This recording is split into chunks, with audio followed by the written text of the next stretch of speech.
Hello student. तो इस session के अंदर हम थोड़े बहुत और डिटर्मिनेंट से रिलेटेड क्वेश्चन सॉल्व करेंगे, अच्छे इंपॉर्टेंट क्वेश्चन और जेई में आए हुए क्वेश्चन और उनको सॉल्व करने की ट्रिक्स। तो देखो यहाँ पे डिटर्मिनेंट लिखा हुआ है हम लोगों का कुछ इस तरीके से, और ऑप्शन को अगर हम लोग ऑब्जर्व करेंगे तो कहीं ना कहीं हमें 1+1/x 1/y 1/z जैसी टर्म दिखाई दे रही है जो डिटर्मिनेंट के अंदर नहीं है। So we have to make it. तो इसको बनाने के लिए हम लोग क्या कर लेते हैं, R1 के अंदर डिवाइड कर लेते हैं x से, R2 के अंदर y से, और R3 के अंदर हम लोग z से डिवाइड कर लेंगे तो हमें 1/x 1/y 1/z जैसी टर्म मिलेगी।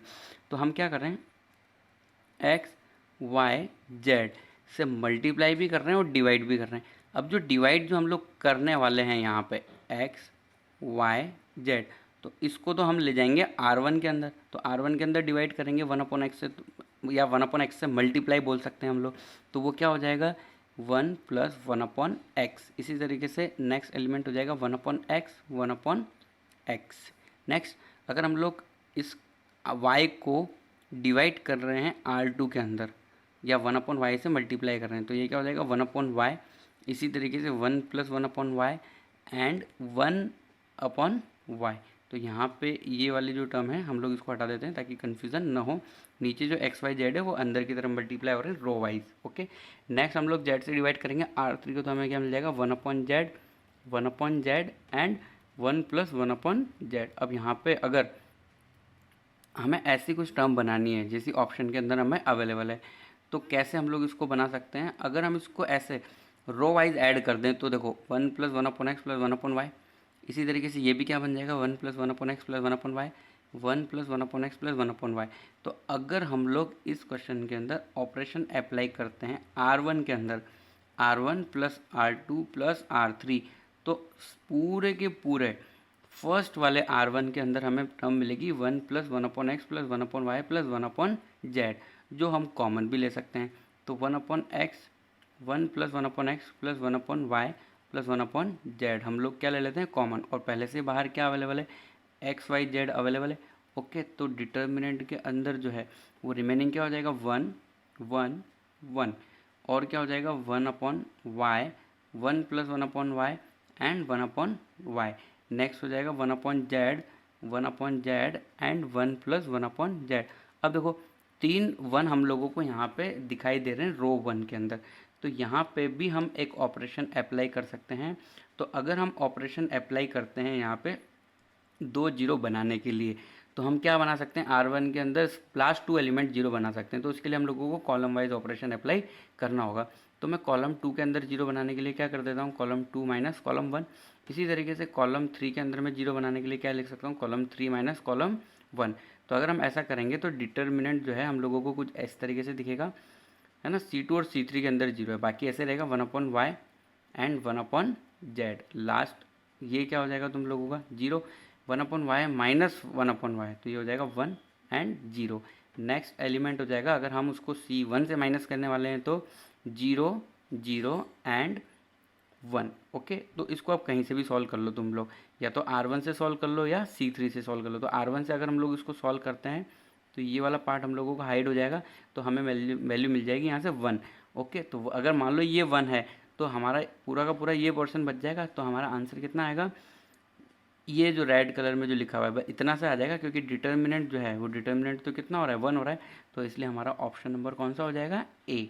ओके, नेक्स्ट क्वेश्चन ट्राई करते हैं। अब हम लोग क्या लिखा हुआ है यहाँ पे, x y z are integer in A P lying between 1 to 9 and x51 y41। अब देखो ये एक नंबर है 3 डिजिट का, ये भी एक नंबर है, ये भी एक नंबर है ना। तो ये 3 डिजिट्स नंबर हैं। ओके, तो 3 डिजिट नंबर को लिखने का क्या तरीका हो सकता है, जैसे कि सपोज करो मैंने तुम्हें ऐसे ही कोई एग्जांपल दिया 243, तो तुम इसको क्या लिख सकते हो, 2 को किसके साथ मल्टीप्लाई कर सकते हो, 100 के साथ। 4 को मल्टीप्लाई कर सकते हो तुम 10 के साथ, प्लस 3 × 1। तो क्या तुम्हें नंबर वही मिलेगा, यस। तो इसी तरीके से हम x51 को भी चेंज कर सकते हैं, y41 को भी, z31 को भी हम चेंज करके लिख सकते हैं ना। तो हम वही चेंज करके लिखना चाहते हैं। सबसे पहले मैं R2 के एलिमेंट लिख देता हूँ x51 को। तो x51 मैं यहाँ पे लिख के बता देता हूँ तुम्हें। x51 को हम लोग कैसे लिख सकते हैं, x × 100 प्लस 5 × 10 50 हो जाएगा, प्लस 1 × 1। तो हम लोग क्या लिख सकते हैं, पहले जो एलिमेंट है हम लोगों के x51 को 100x plus 50 plus 1, next element हो जाएगा हमारा y41 जो हम लिखना चाहते हैं 100y प्लस 40 प्लस 1।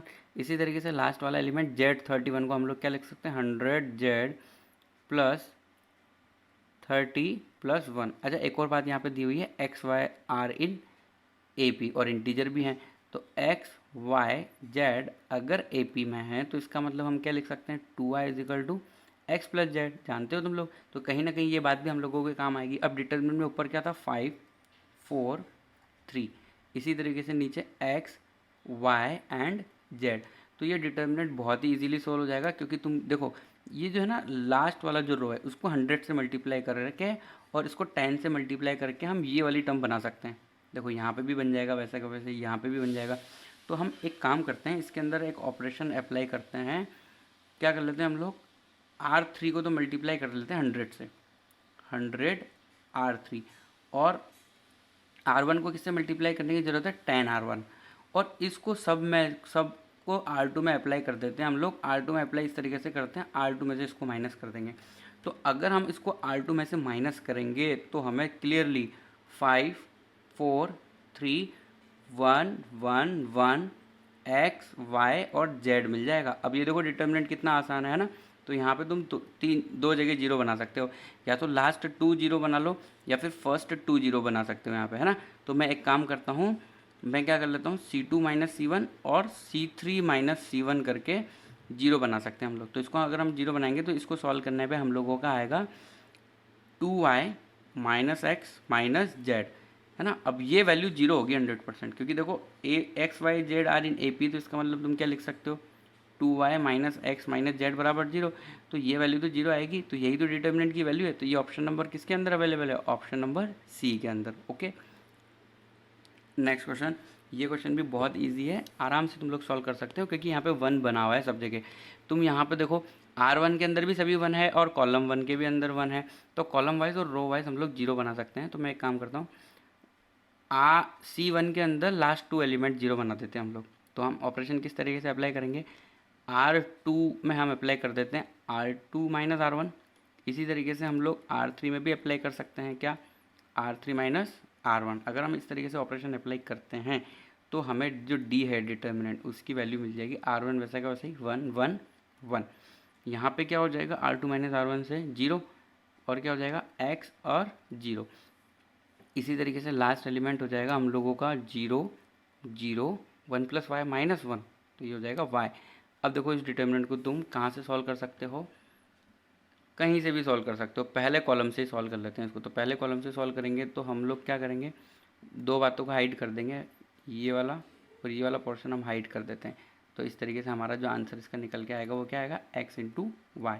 अब ये क्या बोल रहा है, d is divisible by x but not y। नहीं नहीं, ऐसा कुछ भी नहीं है, x y मतलब ये x से भी डिविजिबल है, y से भी डिविजिबल है।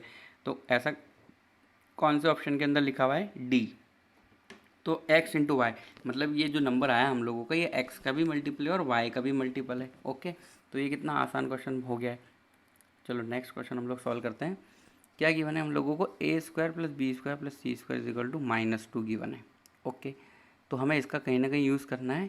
डिटर्मिनेंट दिया हुआ है, then f x is equal to determinant है, और डिटर्मिनेंट का हमें बताना है कि वो एक पॉलिनोमियल है और उसकी डिग्री कितनी है ना। जैसे मान लो हम लोगों का आया A X square plus B X plus C solve करने में, तो हम क्या बोलेंगे कि ये क्वाड्रेटिक है। अगर x प्लस 1 का होल स्क्वायर आ गया तो हम बोलेंगे क्वाड्रेटिक, x माइनस 1 का क्यूब आ गया तो क्या बोलेंगे क्यूबिक। x की डिग्री बतानी है हमें हाईएस्ट, तो उसके लिए अब इसको एक्सपांड करें, ऐसा तो पॉसिबल नहीं है क्योंकि बहुत बड़ा ही है। तो देखो हम लोगों को किस तरीके से सोचना है, A square plus B square plus C square equal to -2 है, तो हमें A square plus B square plus C square बनाने के बारे में सोचना चाहिए, है ना। तो हम दो तरीके से यहाँ देख सकते हैं, या तो हम इसको कॉलम वाइज ऐड करें या फिर हम इसको रो वाइज ऐड करें। तो देख लेते हैं किसमें फ़ायदा है। अगर हम इसको ऐसे रो वाइज ऐड करते हैं तो सभी जगह ए स्क्वायर है, तो ये तो बनने की संभावना भी नहीं है। अगर हम इसको कॉलम वाइज ऐड करते हैं तो देखो A square X B square X C square x, तो अगर हम एक्स कॉमन ले लेंगे तो हमें A square plus B square plus C square बन रहा है। यहाँ पे भी देख लो तुम लोग सेकंड रो के अंदर, है ना, सेकंड रो के अंदर कॉलम वाइज ऐड करने पर A square plus B square plus C square बन रहा है, A square plus B square plus C square, बस एक्स कॉमन लेना पड़ेगा। तो बहुत ही बढ़िया बात यहाँ पे पता लग गई है, हम लोग इस जो डिटर्मिनेंट है इसके अंदर जो है ऑपरेशन अप्लाई कर सकते हैं। वो हम क्या कर सकते हैं, इसको कॉलम वाइड ऐड कर सकते हैं। तो हम एक काम करते हैं, फर्स्ट वाले कॉलम के अंदर सभी कॉलम ऐड कर देते हैं, C1 plus C2 plus C3, है ना। तो बहुत ध्यान से एडिशन हम लोगों को करना है और डिटर्मिनेंट भी बहुत ध्यान से लिखना है। तो ये डिटर्मिनेंट है, पहले कॉलम के अंदर सब ऐड हो गए। अब सब ऐड हो गए मतलब 1 plus A square x, 1 plus B square X plus 1 plus C square X. अब है ना, यहाँ पे हम लोग क्या करेंगे, 1 तो है ही सही, 1 प्लस, अब देख लेते हैं कहाँ कहाँ सिंगल एक्स है। तो यहाँ देखो, यहाँ में एक्स मिलेगा, यहाँ पे एक एक्स मिलेगा, है ना। तो हम x प्लस एक्स करके कितना लिख सकते हैं, 2x लिख सकते हैं, 2x। अब बाकी जगह में से x कॉमन लेके हम लिख सकते हैं A square plus B square plus C square. इसी तरीके से हम लोग अगला वाला जो है ऐड करेंगे, तो 1 plus A square x, 1 plus B square x, 1 plus C square x. तो यहाँ पर सभी जगह से x कॉमन लेके हम लिख सकते हैं A square plus B square plus C square. 1 कितनी जगह, एक जगह, तो ये वैसे के वैसे हो जाएगा 1 plus 2x plus X A square plus B square plus C square. Last वाला एलिमेंट भी ऐसे बनेगा 1 plus 2x plus X into A square plus B square plus C square. अब इसको कॉमन लेने के बारे में मत सोचना, है ना, यहाँ पे हमें वैल्यू दी हुई है इसकी, इसलिए अब लास्ट बाकी एलिमेंट ऐसे रहेंगे 1 plus B square x, 1 plus सी स्क्वायर एक्स, वैसे रहेंगे, उसमें कुछ भी चेंज नहीं होगा। जल्दी से लिख लेते हैं, 1 plus C square x, 1 plus B square x and 1 plus C square x. तो ये डिटर्मिनेंट हम लोगों का कंप्लीट हो गया। अब देखो यहाँ पे ये वैल्यू जो है A square plus B square plus C square, ये कितना है, -2। तो अगर हम -2 यहाँ लिखते हैं तो ये टर्म कितनी बन जाएगी, -2x। तो ये -2x बनने की वजह से ये वाली टर्म और ये वाली टर्म क्या हो जाएगी, कट हो जाएगी। तो यहाँ पे ये तो टर्म गायब ही हो जाएगी। इसी तरीके से ये वाली टर्म भी -2 हो जाने की वजह से ये कट जाएगा। तो हम लोगों का कॉलम फर्स्ट जो है वहाँ पे सिर्फ बचेगा 1। अब देखो वही बात, तो हम लोग इस डिटर्मिनेंट को दोबारा एक बार लिख देते हैं, फिर देखते हैं कि हम आगे क्या कर सकते हैं, ठीक है। तो ये डिटर्मिनेंट किस तरीके से हो जाएगा, 1 1 1 और बाकी एज इट इज़, मतलब 1 plus B square x, 1 plus B square x, इसी तरीके से 1 प्लस बी स्क्वायर। ब्रैकेट का बहुत ध्यान रखना है, नहीं तो गलती हो सकती है, जैसे कि यहाँ पे हम लोगों ने कर दिए, है ना। बीच वाले के अंदर ब्रैकेट नहीं होना चाहिए। ओके, नेक्स्ट क्या है, 1 प्लस सी स्क्वायर एक्स पूरा ब्रैकेट में, 1 प्लस सी स्क्वायर एक्स, ये भी पूरा का पूरा ब्रैकेट में, लास्ट वाला ब्रैकेट में नहीं है, मतलब डायगोनल एलिमेंट ब्रैकेट के अंदर नहीं है। तो हम लोगों का ये इतना सा जो है ये डिटर्मिनेंट बन के आया है। अब जो भी हमें करना है इसी डिटर्मिनेंट के अंदर करना है। तो बस सिंपल सी बात है, 1 दिख रहे हैं हम लोगों को, तो बस 0 बना देते हैं। तो यहाँ पे 1 हम लोग कहाँ कहाँ देख रहे हैं, कॉलम 1 के अंदर, तो हम रो वाइज ऑपरेशन अप्लाई कर देते हैं। तो हम यहाँ पे क्या ऑपरेशन अप्लाई कर सकते हैं, हम लिख सकते हैं R2 के अंदर R2 माइनस R1। इसी तरीके से हम R3 के अंदर भी अप्लाई कर सकते हैं, R3 माइनस R1। तो बहुत ही इजीली हम लोग यहाँ पे 0 बना पाएंगे। तो फर्स्ट वाला जो रो है उसमें तो कुछ भी चेंज नहीं होने वाला, वो तो वैसे रहेगा 1 plus B square x and 1 plus C square x bracket के अंदर, है ना। अब देखो R2 माइनस R1, तो ये क्या हो जाएगा तुम्हारा 0। इसी तरीके से अगर हम इसमें से इसको माइनस करते हैं तो बी स्क्वायर एक्स, तो बी स्क्वायर एक्स कट जाएगा, तो ये क्या हो जाएगा तुम्हारा 1 माइनस एक्स। इसी तरीके से हम इसमें से इसको माइनस करेंगे तो कम्प्लीटली एक जैसा ही है, 0 हो जाएगा। लास्ट सी R3 माइनस R1, तो फर्स्ट एलिमेंट इज़ 0। अब हम इसमें से इसको माइनस करना चाहते हैं, तो ये भी 0 दिख रहा है हम लोगों को। ओके, बहुत ही बढ़िया बात है। अब लास्ट एलिमेंट क्या है, 1 प्लस सी स्क्वायर एक्स माइनस सी स्क्वायर एक्स। तो देखो सी स्क्वायर एक्स यहाँ पे भी और सी स्क्वायर एक्स यहाँ पे भी बन जाएगा, तो वो तो चला जाएगा, तो आएगा क्या 1 माइनस एक्स। ओके, तो अब तो इसमें क्या है, बहुत ही सिंपल है ये तो। अब तुम इसको कैसे सॉल्व कर सकते हो, फर्स्ट कॉलम से अगर इसको तुम एक्सपांड करोगे तो ये तो गायब हो गया, तो बचा क्या 1 माइनस एक्स का होल स्क्वायर माइनस 0, तो ये हुआ 1 माइनस एक्स का होल स्क्वायर। और 1 माइनस एक्स का होल स्क्वायर मतलब ये पॉलिनोमियल है, और ये डिग्री कितनी है इसकी, और यही एफ ऑफ एक्स था, है ना। तो एफ ऑफ एक्स हम लोगों को दिख रहा है 1 माइनस एक्स का होल स्क्वायर, इसका मतलब इसकी डिग्री क्या है 2। तो ये तो चलो ऑप्शन है यहाँ पे, बट इस क्वेश्चन को इंटीजर टाइप की कैटेगरी में भी कन्वर्ट किया जा सकता है ना।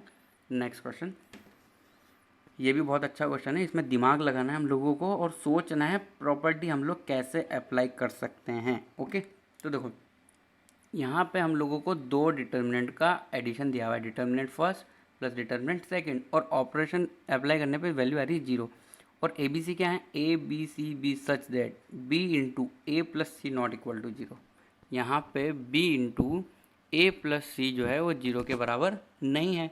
ओके, तो हम एक काम करते हैं, ये ए प्लस वन यहाँ पे नज़र आ रहा है तुम लोगों को, A plus one A minus one, yes A minus one, B plus one B minus one, B plus one B minus one, है ना, सी माइनस वन और सी प्लस वन। बस यही वाला जो है लास्ट वाला रो सेकंड डिटर्मिनेंट का और फर्स्ट वाला कॉलम एक जैसा है। तो यहाँ हम बात कर रहे हैं कॉलम, यहाँ बात कर रहे हैं रो।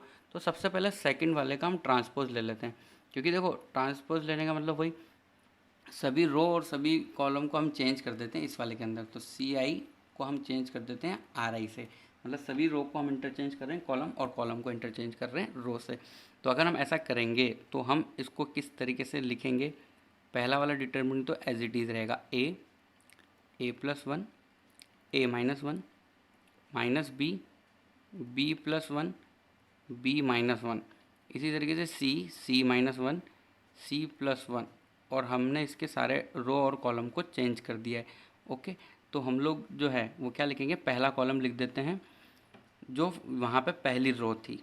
तो रो क्या थी, A plus one B plus one C minus one, इस तरीके से। तो वो हो जाएगा column A plus one B plus one C plus one, और लास्ट सेकेंड रो थी वो कॉलम बन जाएगा A minus one B minus one and C plus one. यही दिया हुआ है सी प्लस वन। देखो ये जो हमने कॉलम बनाया है ये क्या था, ये रो थी यहाँ पे, और हम लोगों ने उसको कॉलम बना दिया।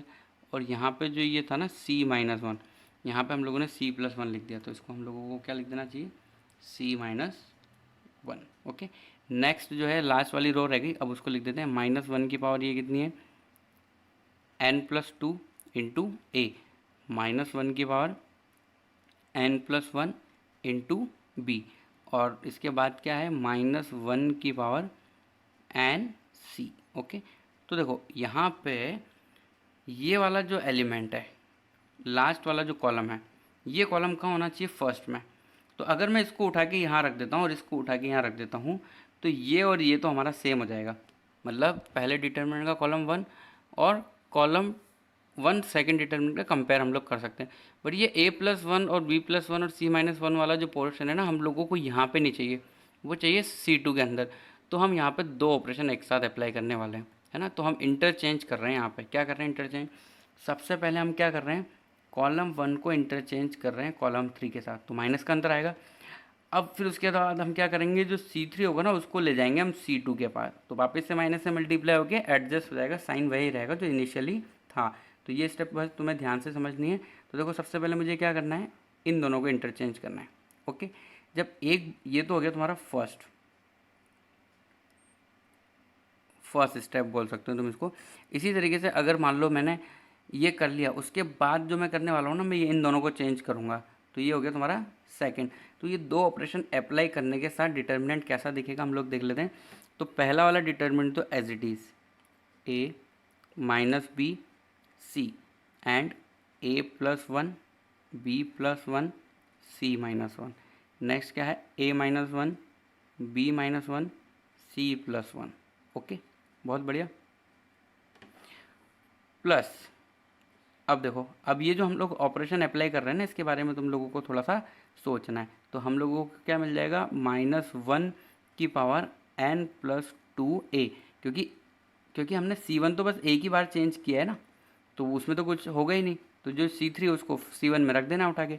ये क्या है, माइनस वन की पावर, फिर उसके बाद एन प्लस वन बी, और लास्ट जो एलिमेंट है वो क्या हो जाएगा इसका, माइनस वन की पावर एन सी। अब सेकंड हम लोग एलिमेंट लिखना चाहते हैं, तो देखो सेकंड के अंदर क्या आएगा।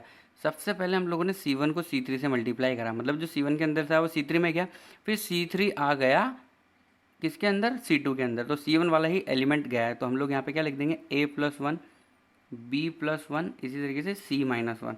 नेक्स्ट जो है हम लोगों का क्या हो जाएगा, A minus one B minus one और सी प्लस वन, यही बचा लिखने के लिए।